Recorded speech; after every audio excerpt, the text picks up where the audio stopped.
तो हेलो बच्चों, मैं आपके लिए मैथ के एग्जाम से पहले कुछ लेकर के आया हूँ टिप्स जो कि बहुत ज़्यादा इंपॉर्टेंट होने वाली है। तो आप जानते हो आपका मैथ्स का पेपर में 5 सेक्शन होते हैं, A B C D E। और सबसे पहले बात करते हैं सेक्शन ए की। तो उसमें आते हैं 20 MCQ जो आपको लगभग 30 मिनट्स में निपटा देना है, ठीक है। और MCQ के बाद आते हैं जो MCQ ना आए उसको आप स्किप करके आगे बढ़ना, टाइम वेस्ट मत करना उसमें।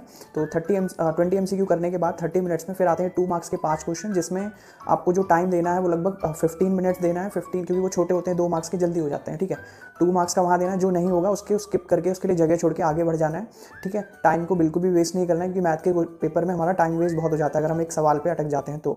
फिर आते हैं सेक्शन बी के बाद सेक्शन सी आता है, जिसमें आपको करने होते हैं कुल मिला के 6 क्वेश्चन, और वो 18 मार्क्स के होते हैं, ठीक है। 6 क्वेश्चन, तो 6 क्वेश्चन के लिए जो आपको टाइम देना है वो लगभग 20 to 30 मिनट्स वहाँ पर देना है आपका, ठीक है, क्योंकि वो थोड़ा सा बड़े होते हैं 3 मार्क्स के, 2 मार्क्स से। और फिर आते हैं 5 मार्क्स के सेक्शन डी में, जिसमें आपको सबसे ज़्यादा टाइम लगता है क्योंकि वो लेंदी क्वेश्चंस होते हैं। तो उसमें आपको क्या करना है कि कुल मिला के 45 मिनट्स के अप्रोच 45 या 50 मिनट्स में वो कर लेने हैं, ठीक है। तो 50 मिनट्स में वो करने के बाद जो नहीं आएगा उसके लिए जगह छोड़ के आगे बढ़ जाना है आपको जल्दी से, जो आ रहे हैं उनको पहले करते जाना है, ठीक है, ताकि टाइम वेस्ट ना हो।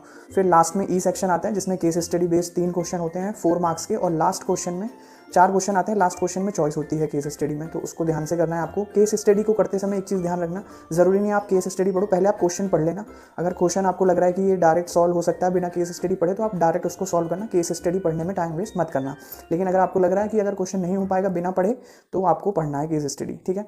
तो ये केस स्टडी जो है ये आपको लगभग 30 मिनट्स में 3 केस स्टडी निपटा देनी है, ईच 10 मिनट देना है एक केस स्टडी को। तो इस तरीके से जब आप एडअप करोगे तो ये टोटल मिला के हो जाएगा 2.5 आवर।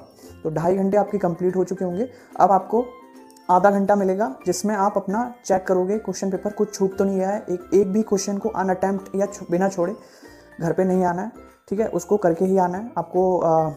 कोई भी क्वेश्चन नहीं छोड़ना है। और जो है बाकी मैंने एक मॉडल पेपर भी करा दिया, तो उसको देख लेना लाइव सेक्शन में जाके यूट्यूब के। और जो है all the best for your exam.